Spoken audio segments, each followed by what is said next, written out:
This episode has been brought to you by Minster Bank, Plus One Professionals, Albert Sporting Goods, American Legion Post 323, Fowler's TV, St. Mary's Eagles 767, Speckman Automotive, Auglaze Audiology, Rabel's Auto Service, American Manufacturing Solutions, Speed's Chiropractic, and Miller Funeral Home.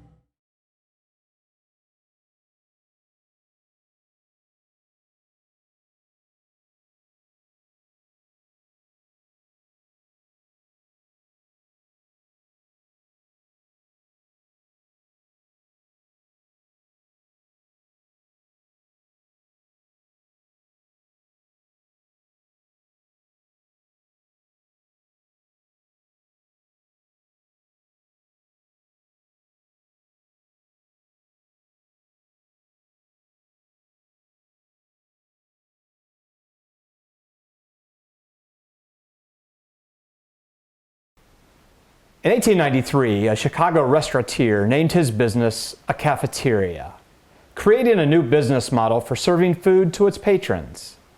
This new concept allowed customers to take the food they want as they walk along the serving line.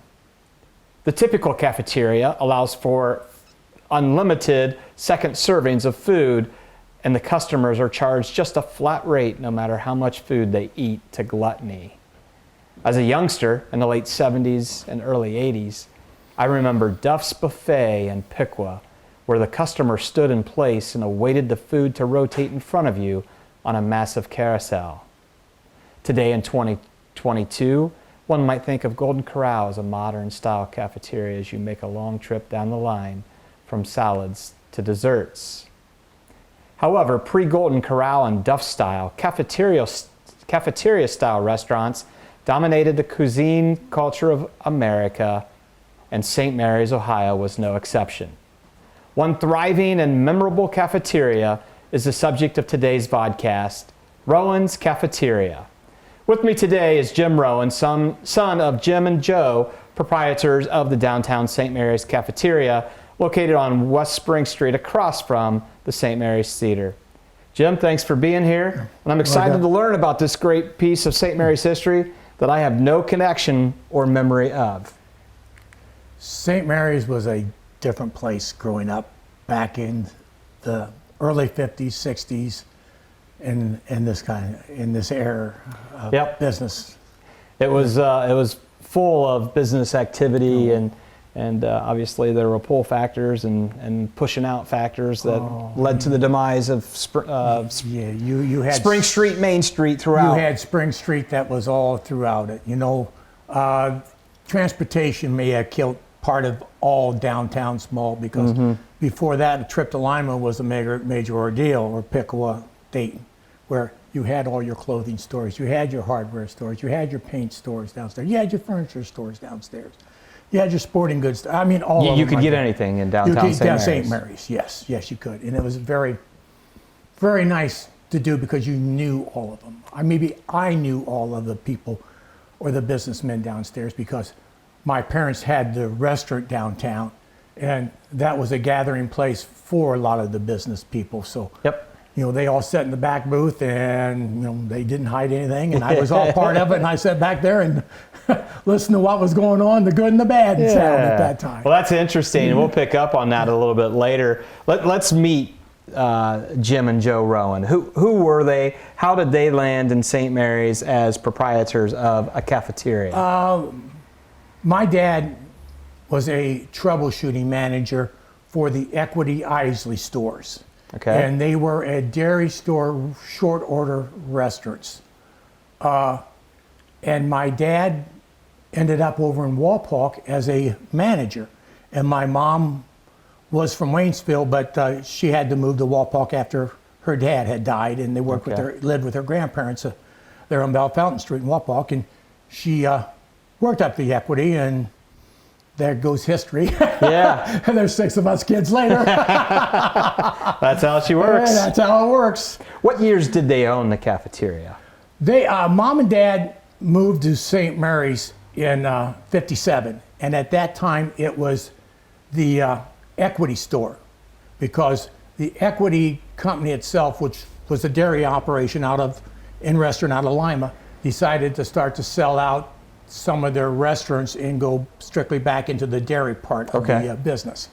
So Dad had the opportunity to move here, which we once lived here in St. Mary's, because back in the early 50s, Dad had worked he came to St. Mary's, and the store here was in the red, so he came in, turned it around, and from that point, I'm not sure where we moved from, because I was a little kid. Okay. Lived up above Huber Apartments back then over there, so Yeah. I really don't know where we went from that point on, but I know we ended up in Lima there, Lyman Van Wert, whatever. So yeah.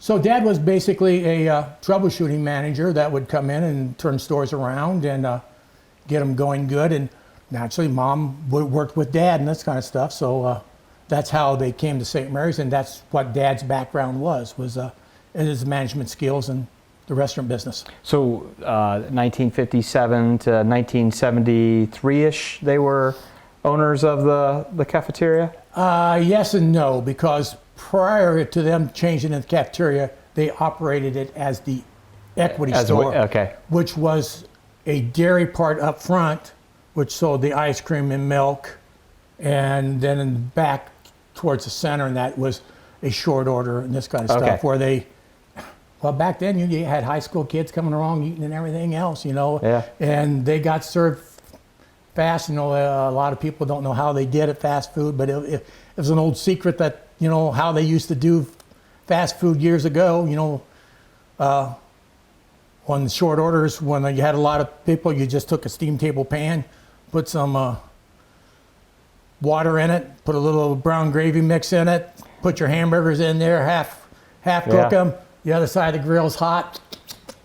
Throw them on there, do sides, and that's a different business. So were the high school kids coming over from lunch at that time? Oh God, it yes. was open lunch. It was an open lunch. Yeah, it was an open lunch, and a lot of that was even before you go. Later on in the years, you had Neely's had opened up, but at that particular time, you only had two short orders that the kids would come to. One was the Equity, and then the other one was the Bungalow. Yeah. Don't forget about the Bungalow sitting there on the corner. Yeah. I mean, competition, but that was the place that people went to. Yeah. And when your mom and dad were running Rowan's Cafeteria, where did you guys live? We lived on Lake Avenue. Okay. 707 Lake Avenue. Yep. Okay. Right off Edge Street. What is your earliest memory of Rowan's Cafeteria? My earlier memory of the cafeteria is after the point of the Equity, but probably going into it for the first time, because you left a short order place that had jukebox in the center. You had the two pinball machines back on the back wall, benches across there. Sorry about that, and I talk with my hands. Me too. So the openness and the refinement of the place, going from a soda fountain place to, I don't know if I should look at the camera or you, whatever, just whatever, okay.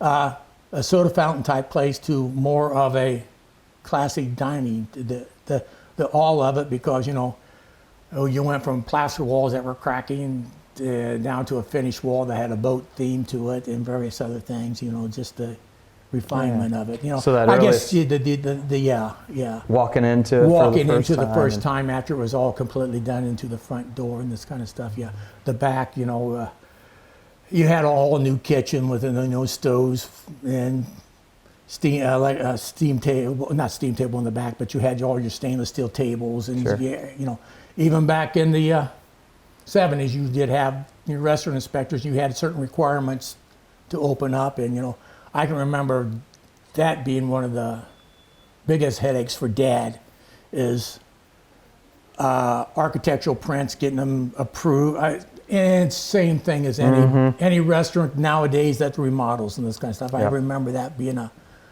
a part of it, because before that, he had bought the Equity, which was always established store business. So all he had to do that point was have an inspection and put his license up, his restaurant, his food license up.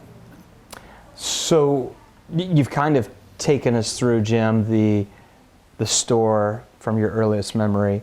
So when you open up those doors, it's just kind of a wide open room. Yes. Wooden tables, wooden chairs. Wooden tables, wooden chairs. You had a booth across the side that ran a booth all the way along the whole back, and then the tables would go up so you could move them together, down, up. So if you had a party of 10, you could just, I'm not used to this, just slide your tables together, move your chairs. So it was all, center section was, it was different. But how many people would work there for a shift? Per shift, it was Dad and somebody else, unless it was like on a Sunday. Then you would, I take that back, because you had Mom in the back that was cooking. Then you had another kitchen help back there. Then you always had two people running the line to 3 people running the line. So you had 5 to 6 people there at a time, because one of the people that run the line would go out and clear tables and this kind of stuff. Yeah. Sundays there was more, because you bust every tray for the elderly, because at that time you should do, but you had Sunday was the day Sunday was profit day. I don't care any restaurant around, I'm going to tell you something. So one of my questions actually was, were you open on Sunday? Because Yes. that was something inquiring mind of mine. Oh yeah, Sundays was your big day. It was actually closed on Saturdays, because Oh really? downtown Saturday at that time, at that time you had your business downtown. So actually your Thursday afternoons was a little slow and this kind of stuff. So that was a question. Were you open Thursday afternoon? Yes, Thursday afternoon, Thursday evening. Yes. Okay. Yes. So. But Saturdays, we closed, because the business downtown, the people were not in the eating mode, and Mom, Dad, and the rest of us needed time off. Yeah. So that's when you went up and did your extra little cooking, or you did your cleaning. Yeah, you always had a little extra cleaning and this kind of stuff. I'll be darned. That's where I learned my chemistry. You don't mix bleach and ammonia together. Don't try that at home. Don't try that at home. Did your mom, you mentioned she did the cooking. Did she do the desserts as well? Did she do everything? Yes, we did. We had a pie oven back there and everything else, and we kind of cheated, but the pies. There was a brand called Lord Harris Pies, and I don't even know if they're in the manufacturing. They may be, but Gordon Foods may carry them. But if you took the old good Lord Harris Pies and you took it, and what you did, you took butter, you emulsified the butter, put the butter, and you spread the butter on it with a little bit of milk, and then just sprinkle sugar on top of it and threw it in the oven. Yeah, it came out like home-baked pie. Let the cat out of the bag on that one. I don't think anybody's going to say anything after about 50 years. They enjoyed it, and that's all that matters. They enjoyed it and ate the heck out of it. So you mentioned busing, helping the elderly get their trays to the table, and that if somebody didn't show up to work, you were called upon to work. What was the earliest age that you and your siblings had to work in had to earn your keep, so to speak? I'm going to tell you, we earned our keep all the way back from the time we moved to St. Mary's in '57, because at that time it was the dairy store and the Equity. Okay, you did not have the frozen foods as such. So I can remember 50 pounds potatoes back there, and people at that time didn't like the French fries with the peelings on. So I can remember as a kid up there just peeling and put them on there, and then just laser it and just, taking the fries and putting them out. And then we were young enough, we never blanched them, because that's how they did their fries. You would take them and blanch them out real fast, then throw them out there on towels to leave them cool off, and then we just pre-packaged them and this kind of stuff, and that's how they got so crisp so fast. Okay. Yeah, a few little restaurant tricks I do remember. So were you like 10 years old? 57, 58, I've been 7, 8 years old. I'm 71 now, so you do the math. Even a 50-pound bag of potato? You would, you wouldn't drag the whole 50 pounds over there. You would take it. Get what you needed. You needed it, and you make trips over and back and forth. Yeah. But And cleanup? Cleanup was always a deal. You know, you always had to do clean, and yeah, you always got involved in. I mean, any family-owned business. You know, I'm going to take it from a restaurant to a farm to any of these commercial places downtown. You know, when you own a business, it's a family-ran business. I mean, whether, you know, sometimes it's may not, you may take it home with you. It's a family-ran business. Yeah, yeah. And why you need 6 kids? Yeah, there's 6 of us. So Saturday you're closed. The other days you're open. So what were the typical store cafeteria hours? So I could come in and get breakfast back in the day? I believe the breakfast started at 6 o'clock and we closed at 7:30 at night. Can you imagine a downtown breakfast place today? That'd be amazing if we had that. And the thing is, you had so many regulars that they would come in. You didn't make the order. You said, Joe's here, or Sam, whatever.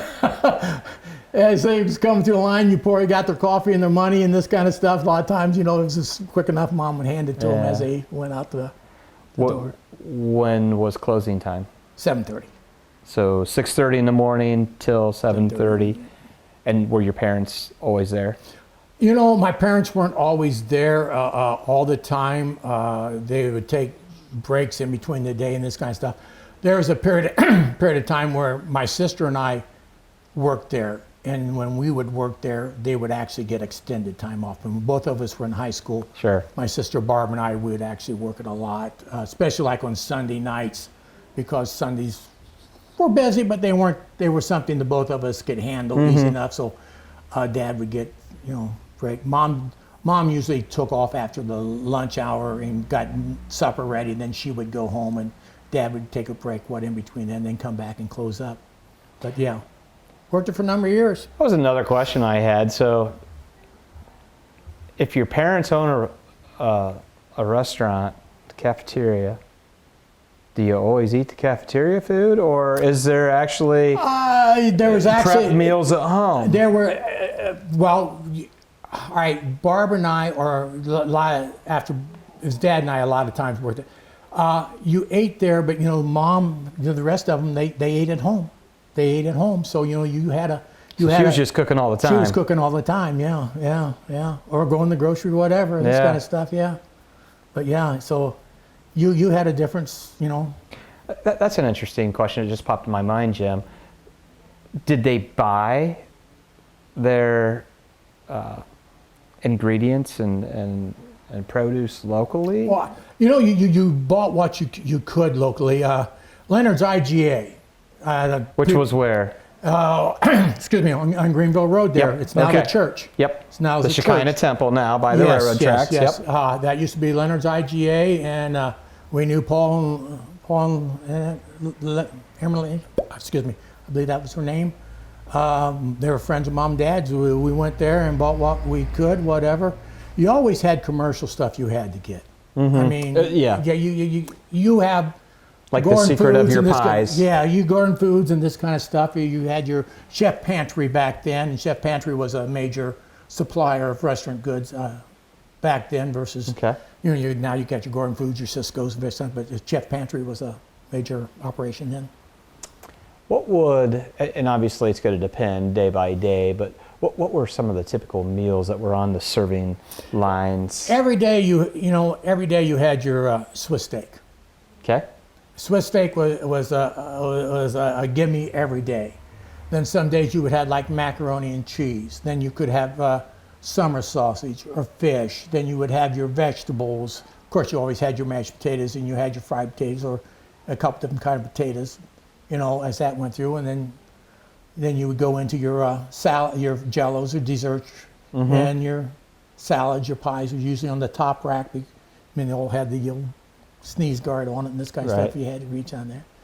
Back then it was all packed in ice, so you always had to pack these steam table, and that was always a fun chore. But then you would go down to your drinks, and you could order your coffee, your milk, your pop, your beverage, your iced tea, lemonade, and then the last person in line was Dad on the register, or one of us, depending on what it was. Right. Yeah. Were there any like specialty nights where it might be an Italian night or a steak night or anything like that? No, I can never remember that. Probably during the Lenten season, fish was Fish was on a Friday night. Friday night. Fish was actually at one time. We actually on away football games, the football players would come over and go through the line before they went to their away games. I'll be darned. So and you had to make sure you had enough fish there because of back then. I'm not getting in religion, but the protocol was fish on Fridays. Yep. And some of that's been changed, some of it's not. And here again, I'm not getting in the religion protocol. I'm the last person that. Yeah, and that was just something that I was wondering. Did they do specialty nights or not? No, because they kept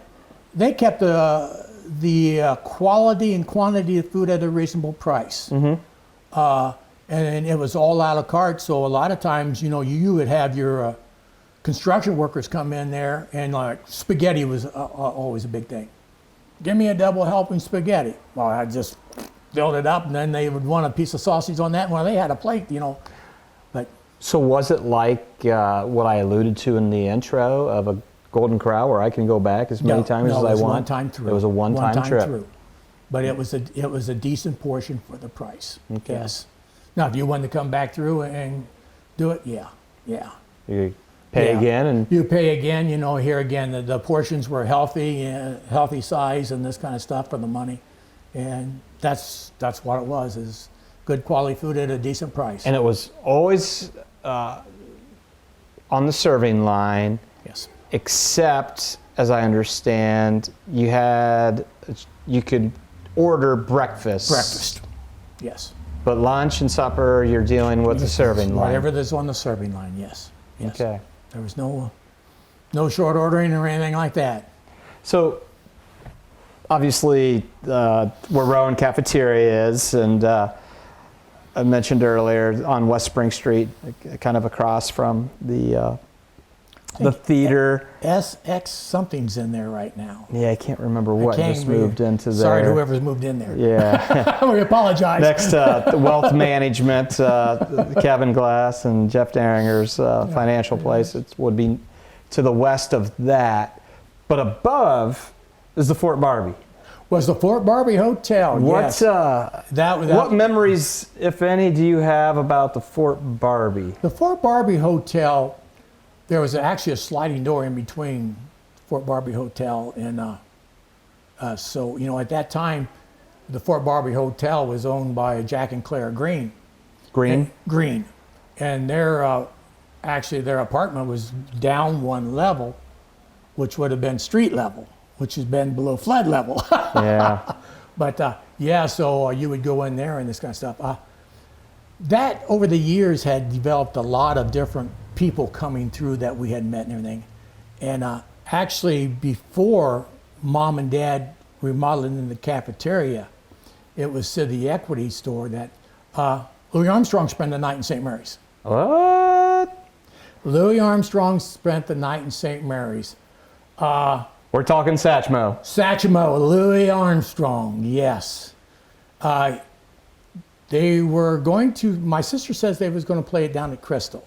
I don't know for the fact, and that's what. And that was for sales? For sales. But they tried to get a room in Walpock without getting into political incorrect or whatever. They had to move over here and couldn't stay in Walpock. Okay. We're talking the 60s and times were different. And that's all it was. So they came into the Equity from the Fort Barbie and got to meet them. Yeah, they had, I'm going to say it was about a 7-piece band. Maybe it was 6, I don't know. But I got to meet Louis Armstrong. The thing that amazes me and him, he had huge hands. But his lips were so scarred up, it wasn't funny. From playing. Nonstop, and I've never been a music person as far, I like to listen to it and dance to it, but never played any. But his lips were so scarred. It was one of the things that, very jolly guy, his wife was a redhead, but they were all nice people, this kind of stuff. Matter of fact, they autographed a napkin for my sister. Which you'll see right now on the screen. as you're looking. And the first time I saw this, the first thing I did was Google it, and it's a dead ringer. It says the Barbara Joe from Satchmo, Louis Armstrong. And she says I can talk about it. She says I can show the picture, but it's not leaving her hands. That's priceless. What a great story. Yes. I wonder how many St. Marians actually, did that news travel back that day? It really didn't. And I'm sad to say, I drew a blank. The gentleman that just passed away that used to run the hardware store between New Bremen and Minster, he was big in the music. Mm-hmm. Kenny. Yeah. He had the, Scott. I'm sorry, yeah. Yep. But he did the orchestra and this kind of stuff, the band. I told him the story, and he never heard it before. So, yeah, there's certain people I have told the story to, and my sister has, but no, it's not a well-known fact that he did. So how did Barbara get lucky enough to get the autograph? She was right there with us. I mean, Barb, Chuck, and I, we were all there. That's my siblings, Barb, my sister, and most people know my brother Chuck. So we were all there, and we all got to meet him and this kind of stuff. Yeah, but Barb wanted an autograph. He just took a napkin and to Barbara Joe from Satchmo, Louis Armstrong. Yeah, you can test that against anything, There's too many witnesses that one that he signed it. That is an amazing story, and one I had never heard an inkling of until you and I were talking several months ago about this, and that's just that's amazing that Louis Armstrong spent the night at the Fort Barbie. Is that correct? No, it was a Fort Barbie hotel. Yeah, at the Fort Barbie hotel. Yeah, and then it was the Equity at that time. It was the Equity at that time because they didn't remodel into the cafeteria. So Barb and I have talked. We think it was either 59 or 60 when this happened. Because we remodeled the cafeteria in about 63. Okay. So, yeah. I'll be darned. Oh, yeah. That's great. Yeah, well, I can remember a lot from back when it was the old Equity and this kind of stuff, because that brings you down to the downtown, which they just lost some of the history, I think, when they took the city building down. But Spring Street is not Spring Street at this level. It goes downhill. So when Mom and Dad had all their equipment for the compressors and everything down there, we would go down there, and you could walk up where the doors were on the first floor, and the windows and everything else. So I know when they tore down the old Palm Hotel, you could see the windows in this, and I think that has been destroyed now. I'm sorry they didn't preserve that portion of that. But yeah, there's a whole different level down there, and if people want to know what the level really was like, to the north of Spring Street is that brick alley that goes behind Legos and that. That's the way Spring Street dropped. That or go behind the old. So you were down in the basement or lower level quite a bit. Oh yeah. Old Did it get flooded out much? That's why it was all up on blocks or big stands up high enough, and this kind of stuff. But it's damp enough. Electricity and electronics, and you'd have to go down there every once in a while and hit a double breaker because there's one upstairs and down. You had to go downstairs because even back then they did a service breaker. So most smart people did a service breaker. Yeah. So I'm too young to have any recollection of Rowen's Cafeteria. I do have a memory of McGee's, and you mentioned the football team coming in there. So, and I don't know if I was late 70s, 77, 78, I got to help as a ball boy, and the school either didn't have an ice machine at this time or it broke or something, but I remember several football games helping the managers go in a Jeep across over to McGee's, and we would rob them of ice. Oh, yeah. And they would go on their way. So that was, I don't really remember eating in there when it was McGee's. I do when it became Old Canal Inn. I was Danny in high and school Dickie at that McGee point bought in it time. from Mom and Dad. And About what year do you think that was? I'm going to say it was right around 75, 76. Okay. Because, and I'm going that because of, they owned it when we had the 150 celebration here in town. Then my youngest son was born in 76, and they didn't have it then. Okay. So, somewhere right in that mid-70. somewhere in that mid-70 area. I don't remember for sure, and don't hold me to the exact timeline. Yep. Yeah. So was your parents' cafeteria a social place for personal and family and maybe professionals or organizations getting together all of the there? above. At that time, you had Prof. Kohler and the whole bunch that that they ran in, and I'm saying Prof. Kohler, the Kohlers, and then this kind of stuff. There was about 6 to 8 teachers after school would come over and go to the cafeteria line, sit up there and smoke their cigarettes and sit there and drink their coffee and talk and this kind of stuff. And so you had different social, you had, if something on was going on in town, there's nothing to have, the businessmen back in the corner doing a little, unofficial chamber type stuff going on. Doing the meeting after the meeting. Meeting after the meeting or before the meeting, whatever. You always had that kind of stuff going on too. Because, you had all the businessmen downtown here. You had the Halls, their TV appliances store. You had the Hudsons. You actually had Bob Bricker there. You had McIntyre's there. Across the street was Chuck Ure. You had Harry Priest. I mean, you had the Claires down here. You had the Ubers. The Neelys. Neely's had their own little bit. He would come down so much, but he had his own little. But it was just a. Neely's. I'm not knocking Neely's, so don't take this wrong. Neely's after the cafeteria, that turned in more to a younger crowd type deal where the cafeteria became more the business people and the people working downtown in the stores type of scenario.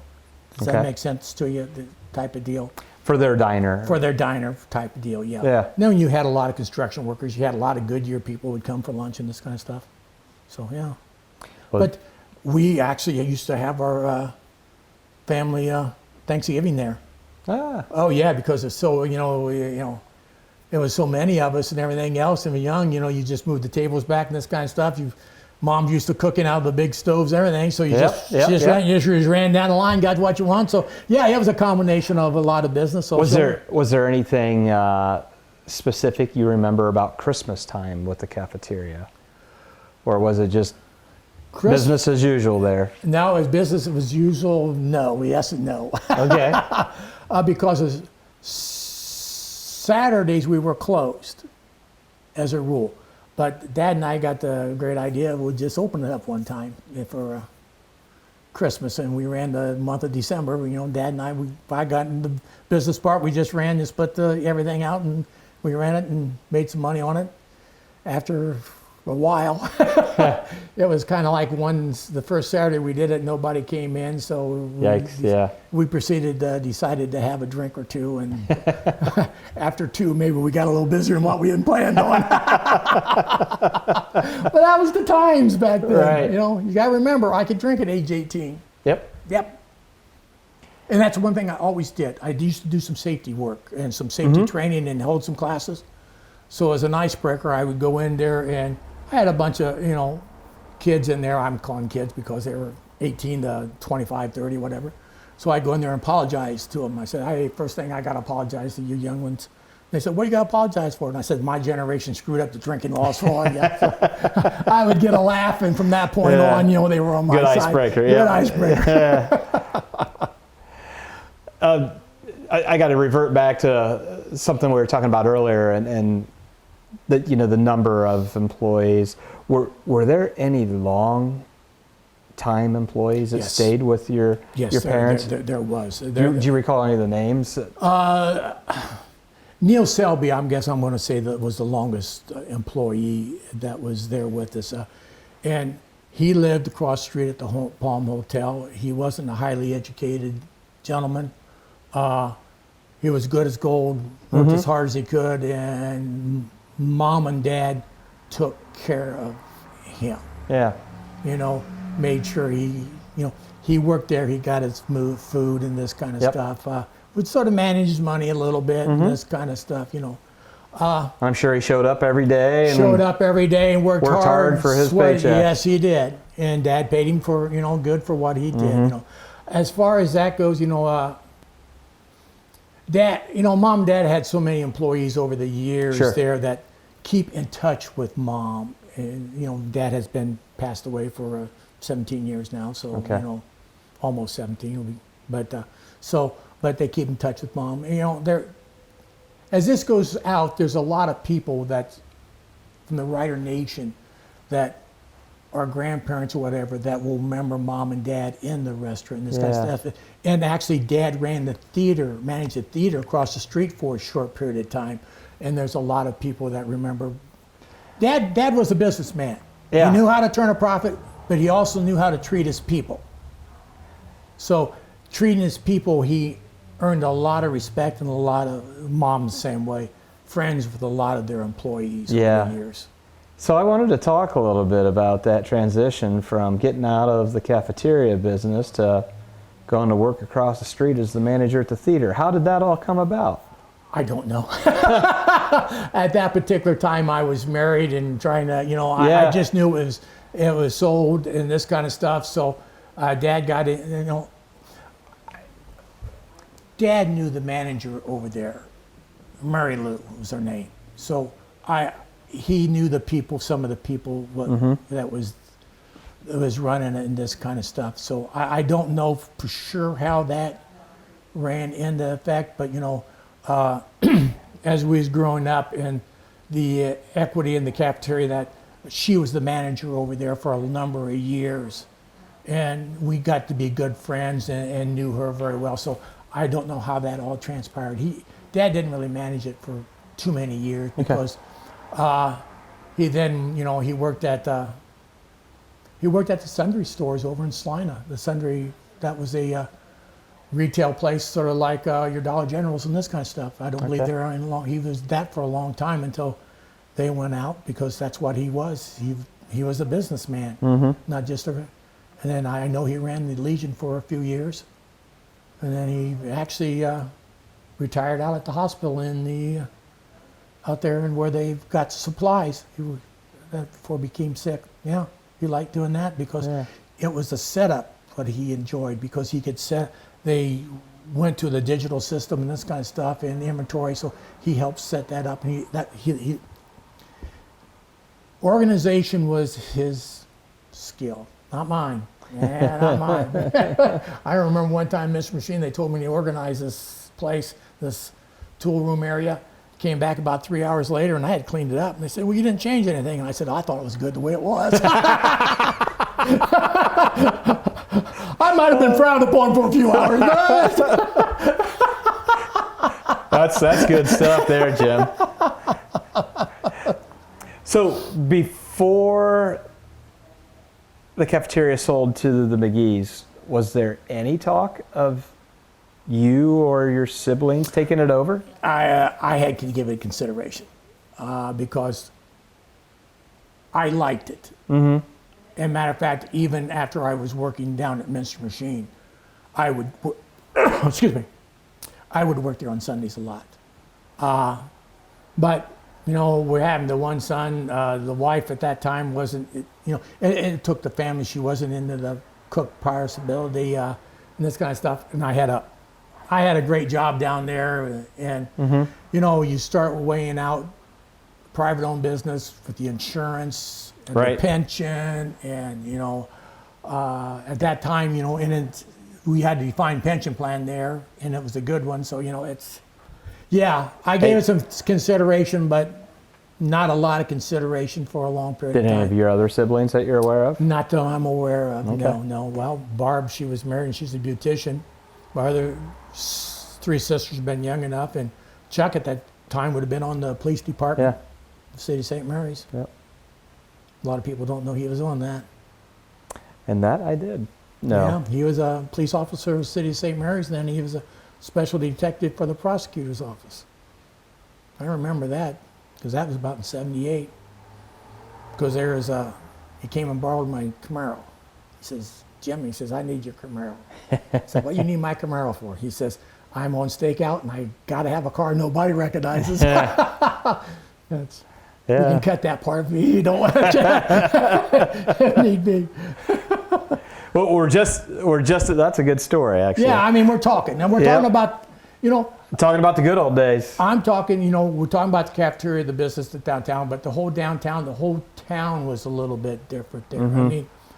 I mean, life was simpler to some degree. It wasn't as complicated. I remember my wife and I, we moved to Norwalk, Ohio, because at that time I had a job that moved us away.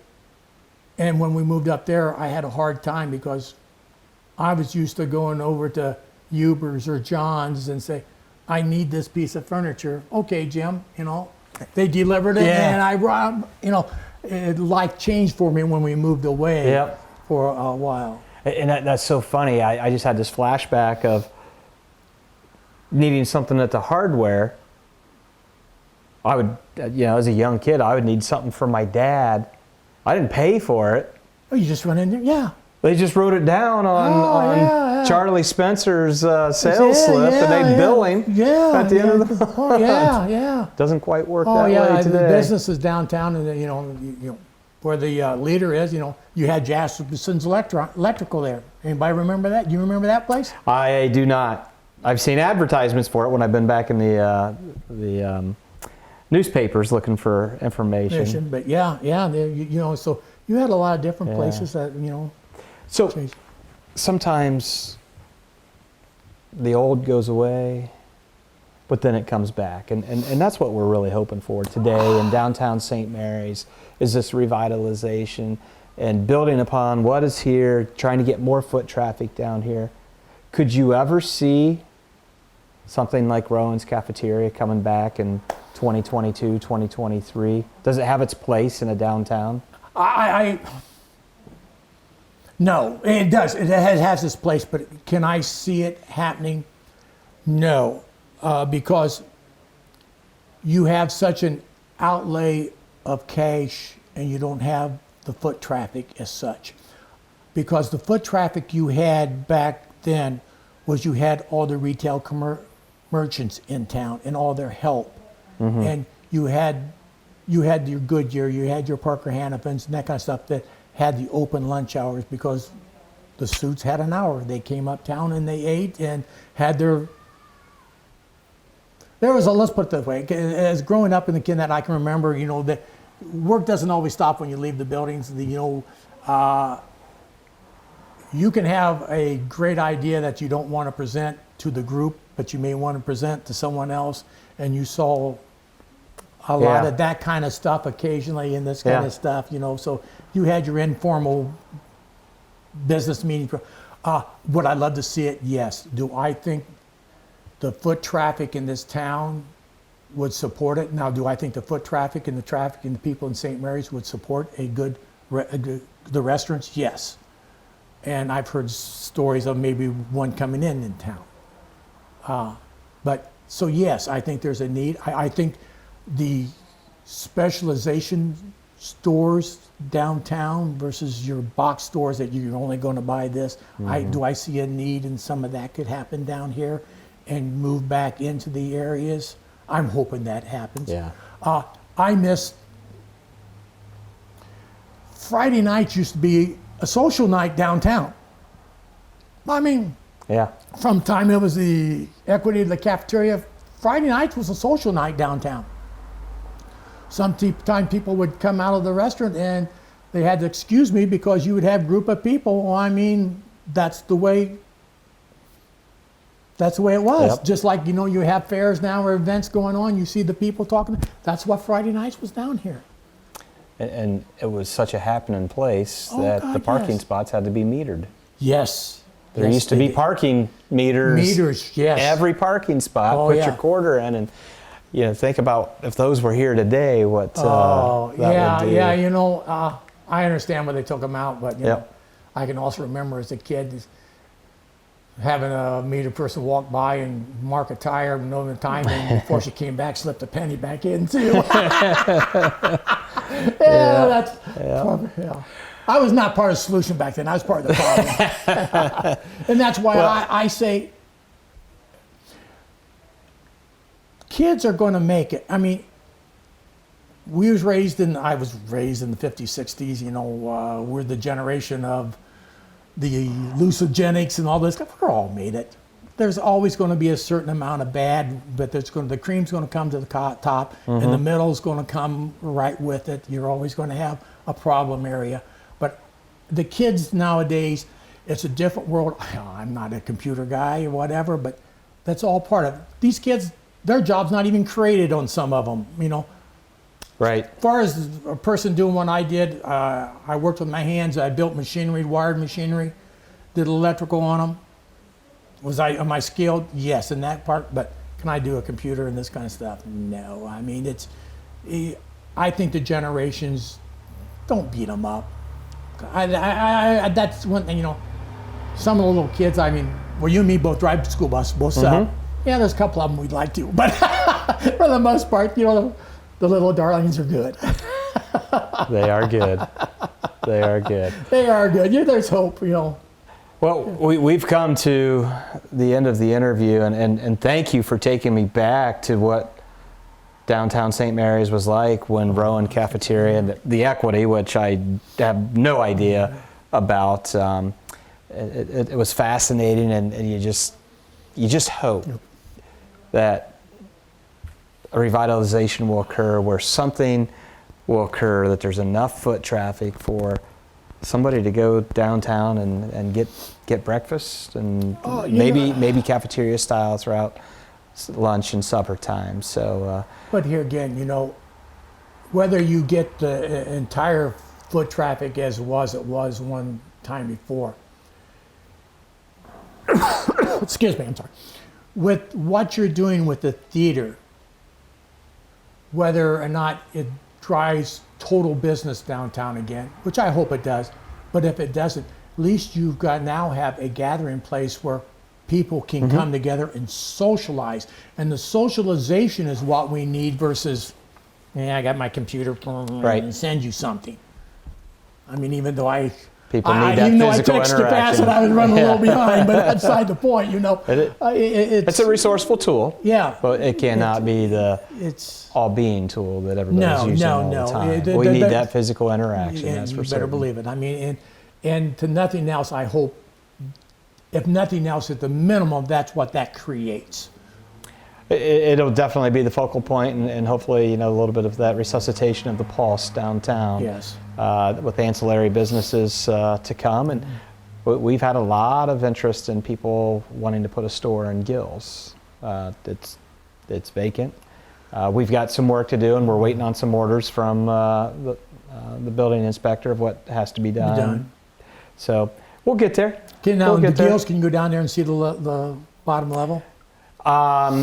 There's a bunch of stuff that's backed up against it right now, but that's an interesting part. People may not all.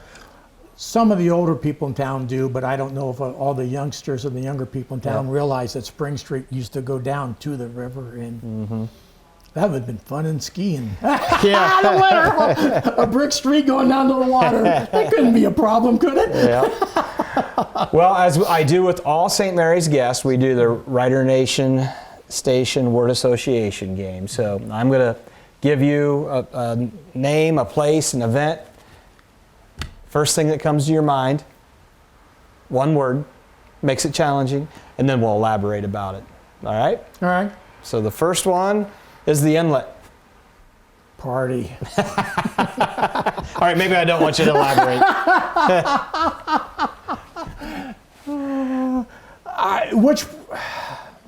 Yeah. And I'm only familiar with the one that was on 364 right before the tracks. So you don't remember the one on the curve? Mm-mm. Well, see, that's a different generation. Yeah, you know, you can go the inlet it was fun. I mean, life was different back then because you didn't have, you drank, and probably I drank and drove and this kind of stuff, but you also drove halfway responsible and this kind of stuff, so you had a designated driver. Mm-hmm.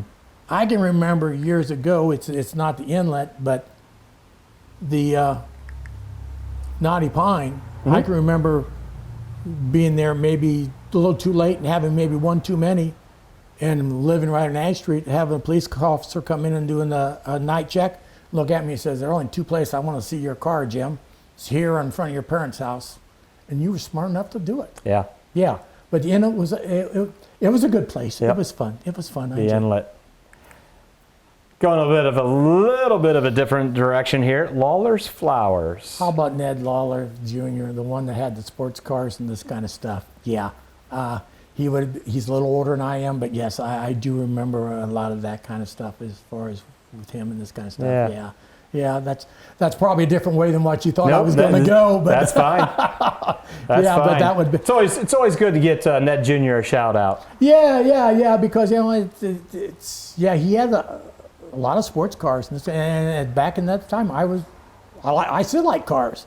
I am converting some old 8mm films of the Sesquicentennial. Okay. And there was an old-fashioned car parade. Mm-hmm. And I would not have recognized Ned Jr., but Craig Noble, Bill Huber pointed out that that's Ned Jr., and he was in one of his antique Was he cars. antiques or was he one of his little sports cars, MGs or something? One time he had a bunch of small ones. Yeah, I couldn't fit in can't recall which one it was. Yeah. Next one, Sands Donut Shop. Sands Donut Stop. So we talking about the one, Sands, Bob Sands. One name. Bob Sands would come to my name first, and that would have been when it was on Spring Street before it moved over in Maine. That's what I do. Is I'm learning things. I didn't know that it was on Spring Street. Where at? The building's no longer there. It's now part of that bank parking lot. Gotcha. Because there was a couple restaurants there, and there was a barber shop there. There was a little restaurant, and then Sands Bakery Shop was there. Bob Sands had that. Oh, Okay. God, that was... And back that time, when Bob Sands owned the bakery, we didn't do the Lord Harris pies. We did his. Yes. Perfect. Yes. And then he moved over there on Main Street, and then his son took over the bakery shop. And then, God, I don't remember. Because at that time, Mom and Dad had built a new equity store. See, when they changed from the equity to the cafeteria, they built a whole new equity store for their dairy products. So that was on Main Street, right across the street from, well, right now the locker room would have been in where Sands Bakery was. Correct. Yeah, and see, across there, you may remember Time Warner being in that building. I do. Before that was the Equity Dairy Store, because Mom and Dad, the milk and the ice cream and lunch meat was profitable enough that they took that portion of the business and ran over there, and that's where Mom ran more of that. I'll be darned. Yeah, of course I have memories of that too. Yeah, there was a young lady that worked across the street at the Friendly Tavern at the time, and because we ran that, I worked that also with my sister and that. Well, she'd want a milkshake and I'd want a beer, so we'd do a beer for a milkshake swap. Oh, shoot. All right, here's the last one. All right. Neely's Drugs. We talked about it a couple times. Neely's Drugs.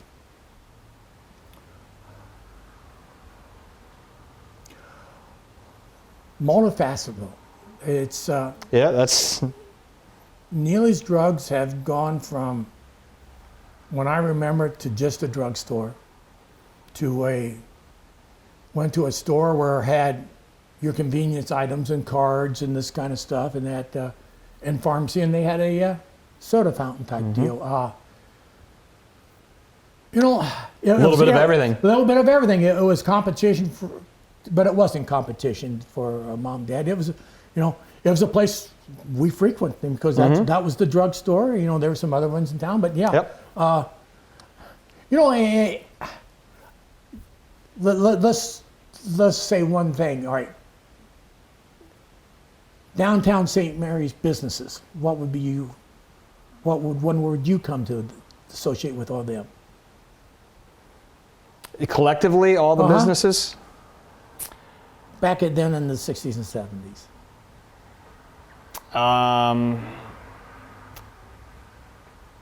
Put you on the spot. Yeah. You don't know. I'm going to say powerful. That Let's put it, highly respected and honest. yeah. Yes. It was.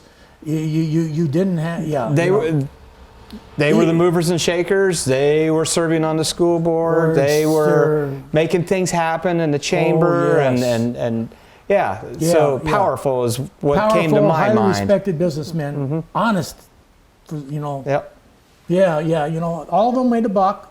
They all had to make a buck, but they weren't.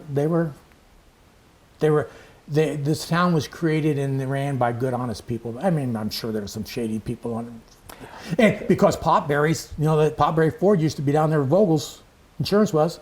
I didn't realize that. Now, I'm sure people bitched about Potberries when they didn't like the deal, but Bob was a good guy. And that building's been in downtown St. Mary's forever. I've I've got a picture that it was there in 1882. So yeah, because that's where Potberry Ford used to be. I'll be darned. Yeah.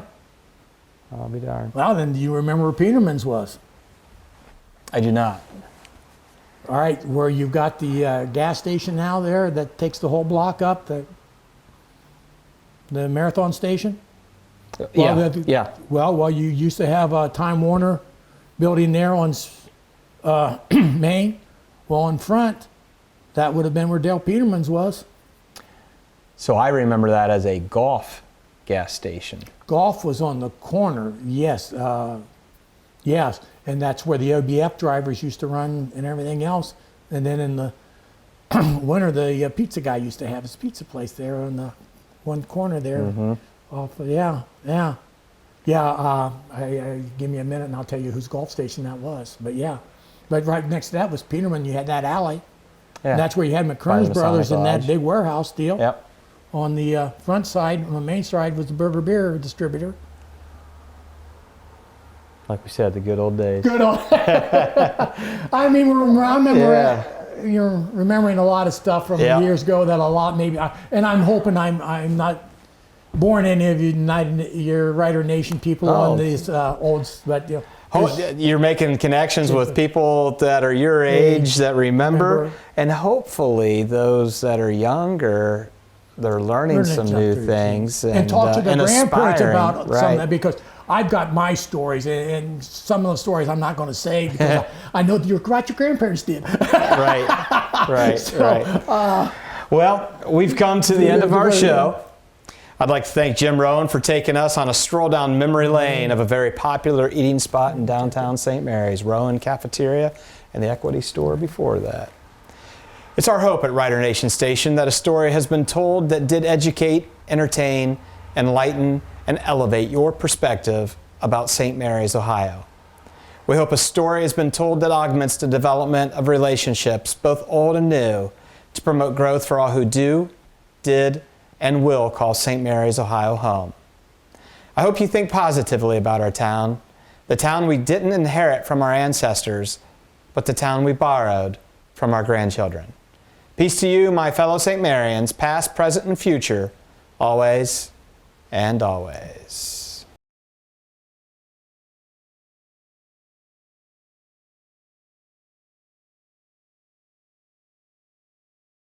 This episode has been brought to you by Minster Bank, Plus One Professionals, Albert Sporting Goods, American Legion Post 323, Fowler's TV, St. Mary's Eagles 767, Speckman Automotive, Auglaze Audiology, Rabel's Auto Service, American Manufacturing Solutions, Speed's Chiropractic, and Miller Funeral Home.